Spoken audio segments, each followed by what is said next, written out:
Alright, physics. A couple of snow days later, here we are. We left off talking about, like, electricity, static electricity.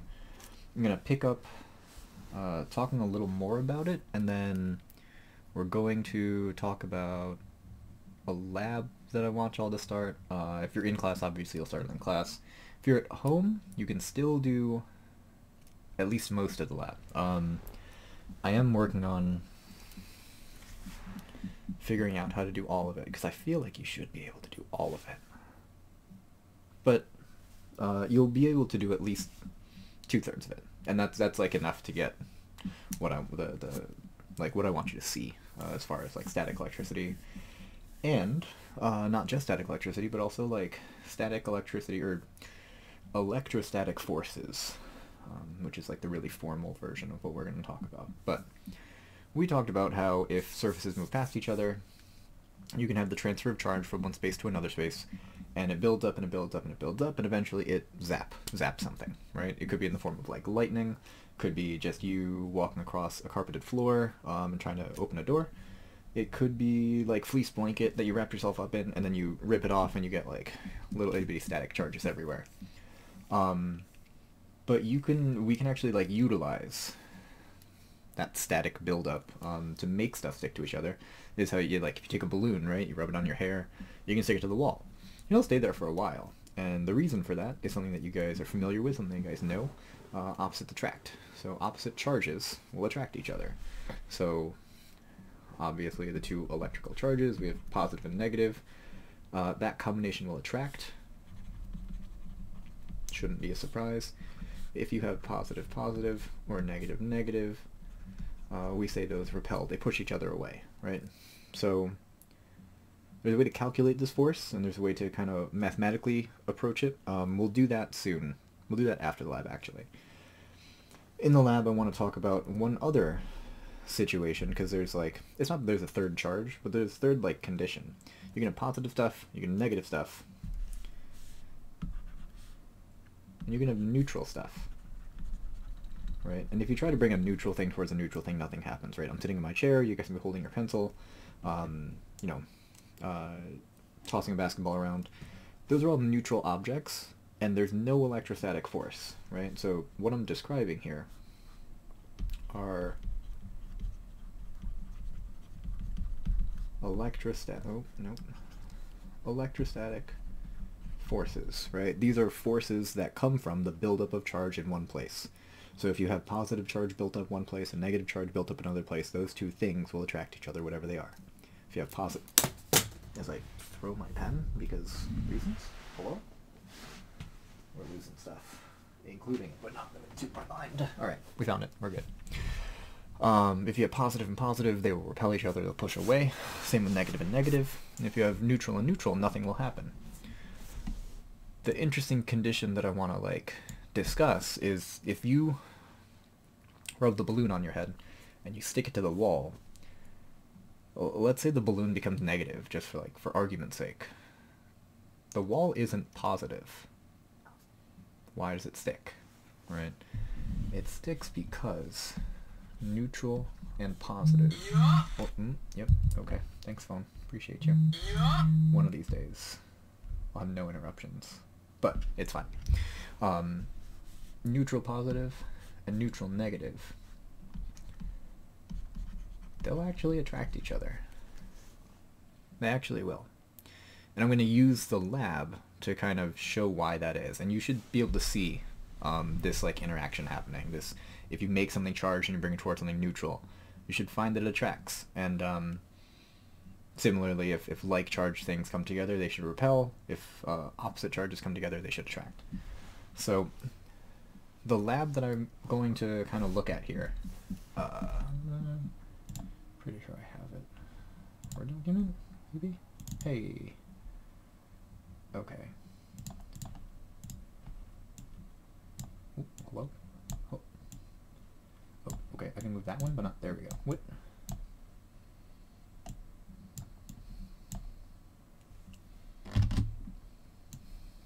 There we go. Goodness gracious. Alright. So the lab that we're going to do, there's actually no write-up for this lab. There is just a sheet. I will post it to my CBA. The part that I think that people at home will probably have trouble with is this part down here.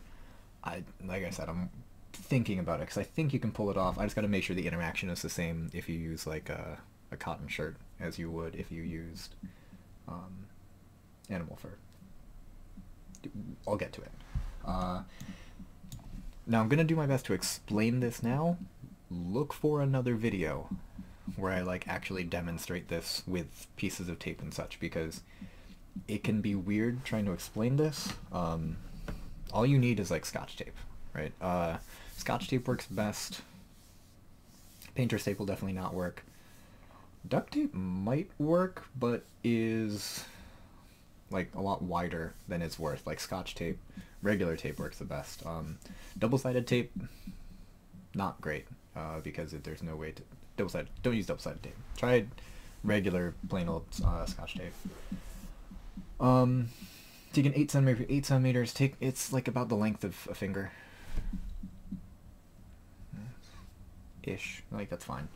And it says make a handle on the end, so just like fold the sticky side onto itself. So now you have a little tab thing that you can grab that isn't sticky at all. And lay it on the table. This is called your base tape. Now, before you go around doing anything, right, don't do this on like a wood finished table. And don't do it on like a varnished table. If you have like a desk that you can use, that's probably the best option.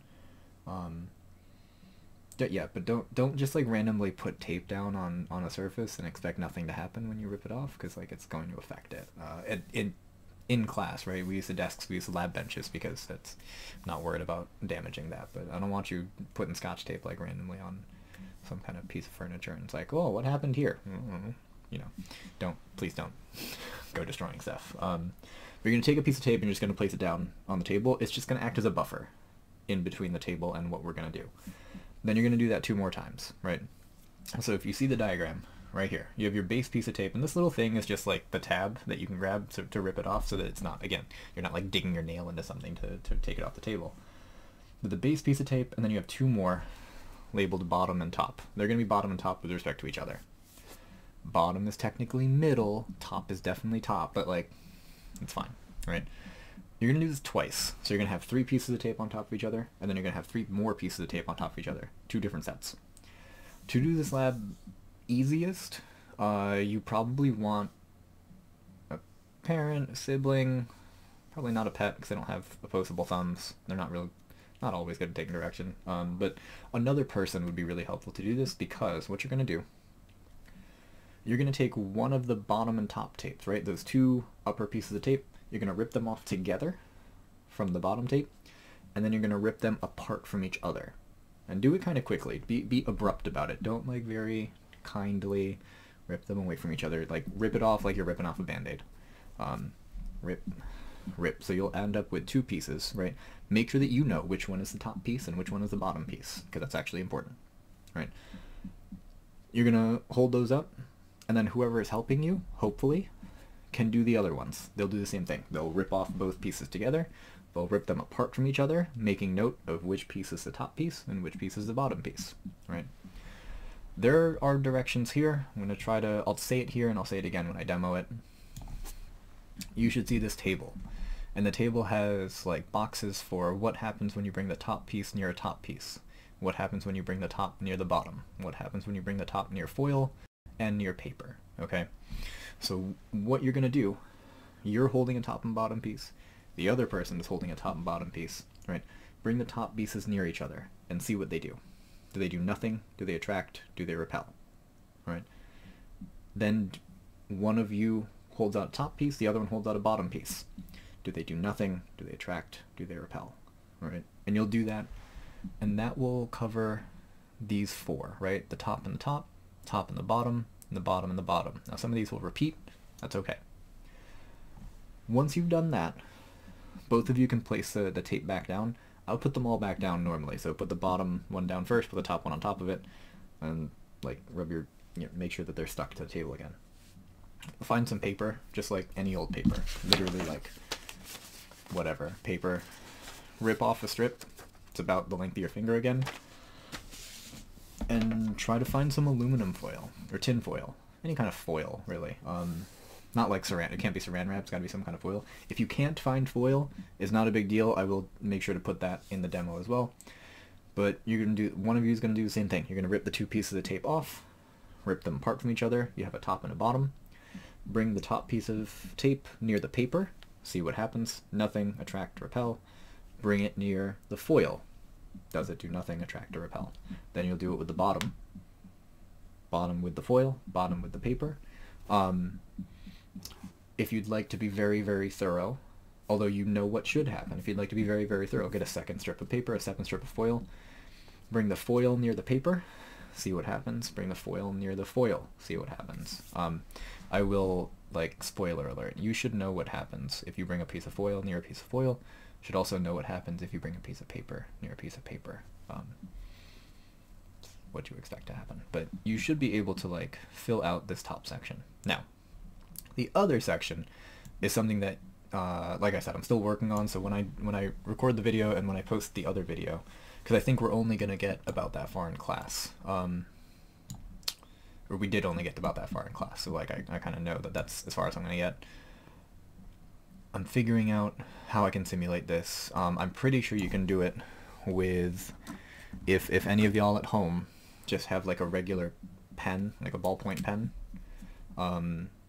it can be dead or not dead. Ideally it's dead, because I kind of want you to rip the actual pen part out of it, so you just have the random piece of plastic.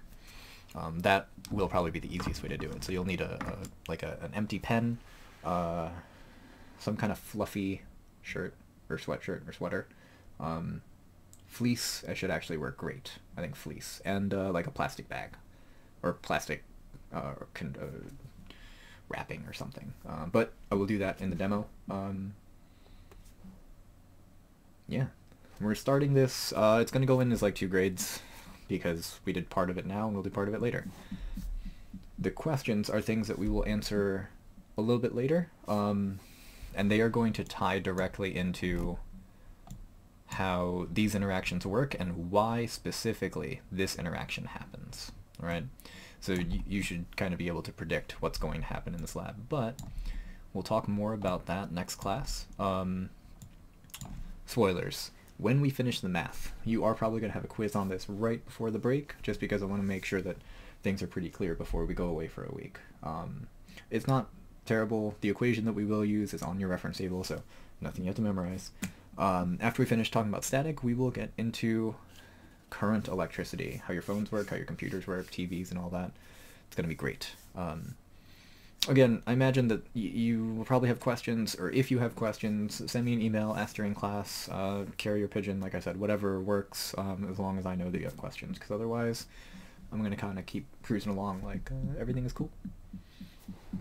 Alright, until the next video, or until I see you in class next, be good, stay good kids, and take care of yourselves.